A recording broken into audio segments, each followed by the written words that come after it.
একটা মানুষ 1 মাস ধরে ঘুমাতে পারছে না, এই তেলটা দিবে মাথায়, সাথে সাথে ঘুম চলে আসবে। আপনি এই বিজ্ঞাপনটা করবেন, সবার কাছে অনেক জনপ্রিয় হবে আর সবার ঘরে ঘরে পৌঁছে যাবে চন্দ্রকন্যা নিদ্রাকুসুম সুগন্ধির তেল। ম্যাডাম, আপনার এই চন্দ্রকন্যা নিদ্রাকুসুম সুগন্ধি তেলের সমস্ত বাজেট আমি ওকে করে দিয়েছি চেয়ারম্যান স্যারকে দেখিয়ে।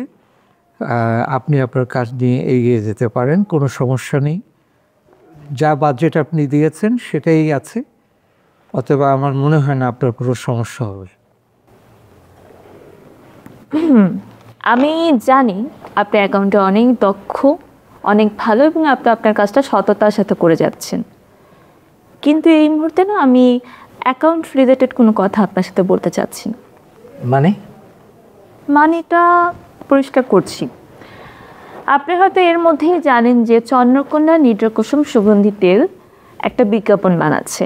বিজ্ঞাপনটা বানানোর আগেই জনগণের কাছে পৌঁছে গেছে, অনেক পপুলার হয়ে গেছে। বিকজ অফ এই বিজ্ঞাপনের স্ক্রিপ্টটা লিখছি আমি, তো বুঝতেই পারছেন কাজটা কত ভালো হতে যাচ্ছে। কাজটা ইতিমধ্যে হিট হয়ে গেছে, আর সেই সাথে আপনিও হিট। আমি হিট কিভাবে? কারণ এই বিজ্ঞাপনের মেইন প্রোটাগনিস্ট আপনি। কিন্তু আমি তো এই বিজ্ঞাপনটা করতে পারবো না। কেন করতে পারবেন না? কারণ আপনাদের একটা সরিষার তেলের বিজ্ঞাপনে আমি চোরের ক্যারেক্টার করেছি এবং মানুষের কাছে আমি একটা হাস্যকর বস্তু হিসেবে পরিণত হয়ে গেছি। রাস্তাঘাটে এখন আমি চলতে পারি না, রীতিমতো লোকজন আমাকে চোর চোর বলে, এই বলে, মানে রীতিমতো আমি একটা জোকায় পরিণত হয়ে গেছি। অতএব আমি আর মডেলিং করব না। আপনি বিষয়টা এভাবে কেন দেখছেন? আপনি তো সাকসেসফুল, মানে আপনি একটা ক্যারেক্টার করেছেন, ক্যারেক্টারটা জনপ্রিয় হয়েছে, মানুষের কাছে কাছে পৌঁছেছে। শুধু সেটাই না, আপনি কি জানেন আপনি যে আলতাবানো সরষের তেলের বিজ্ঞাপনটা করেছেন, তারপরে এই সরষের তেল মানুষের ঘরে ঘরে পৌঁছে গেছে। সেই জন্যই এই বিজ্ঞাপনে আমি আপনাকে সিলেক্ট করেছি, কারণ আমি চাই চন্দ্রকন্যা নিদ্রাকুসুম সুগন্ধি তেল একইভাবে আলতাবানো সরষের তেলের মতো মানুষের ঘরে ঘরে পৌঁছে যাক। সবার মাঝে মুখে মুখে শুধু একটাই নাম থাকবে, চন্দ্রকন্যা নিদ্রাকুসুম সুগন্ধি তেল। কিন্তু আমি তো এই বিজ্ঞাপনটা করতে পারবো না। অদ্ভুত, কেন করবেন না আপনি আমার বিজ্ঞাপন? আপনি ইতিমধ্যে 2টা বিজ্ঞাপন করেছেন, আপনি আপনার অভিনয় দক্ষতা দেখিয়েছেন। আর একটা বিজ্ঞাপন যে আপনি করেছিলেন, কি ভালো অভিনয়টা আপনি করলেন। কনকনে শীতের মধ্যে 5 ডিগ্রি সেলসিয়াস, তখন আপনি আপনার জামা কাপড় খুলে সরষের তেলটা মেখে একদম নদীতে ঝাঁপ দিলেন, বললেন এটা একদম গিজার হয়ে গেছে, গরম লাগছে। আমি তো চাই আপনি এরকম বিজ্ঞাপন আমাকেও দেন, আমার চন্দ্রকন্যা সুগন্ধি নিদ্রাকুসুম তেলও আপনি সেম কাজটাই করবেন।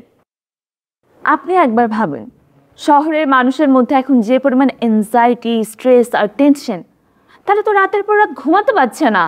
এটা একটা বিশাল সমস্যা হয়ে দাঁড়িয়েছে, আর এই সমস্যাটা সমাধান করতে পারে কে?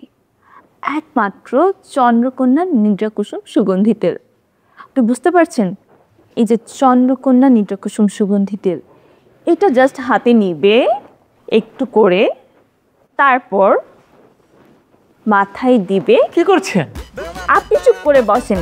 এইভাবে মাথায় দিতে ম্যাসেজ করতে থাকবে আর ঘুম চলে আসবে। মানে একটা মানুষ 1 মাস ধরে ঘুমাতে পারছে না, এই তেলটা দিবে মাথায়, সাথে সাথে ঘুম চলে আসবে।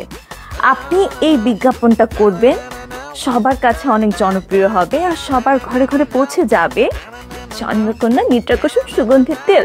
আর চন্দ্রকন্যা তো এখানে সাকসেস।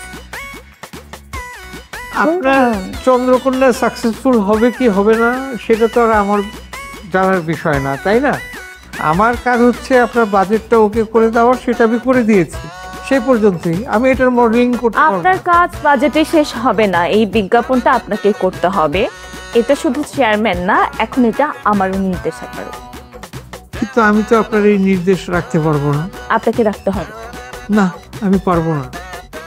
কিভাবে পারতে হয় সেটাও আমার জানা।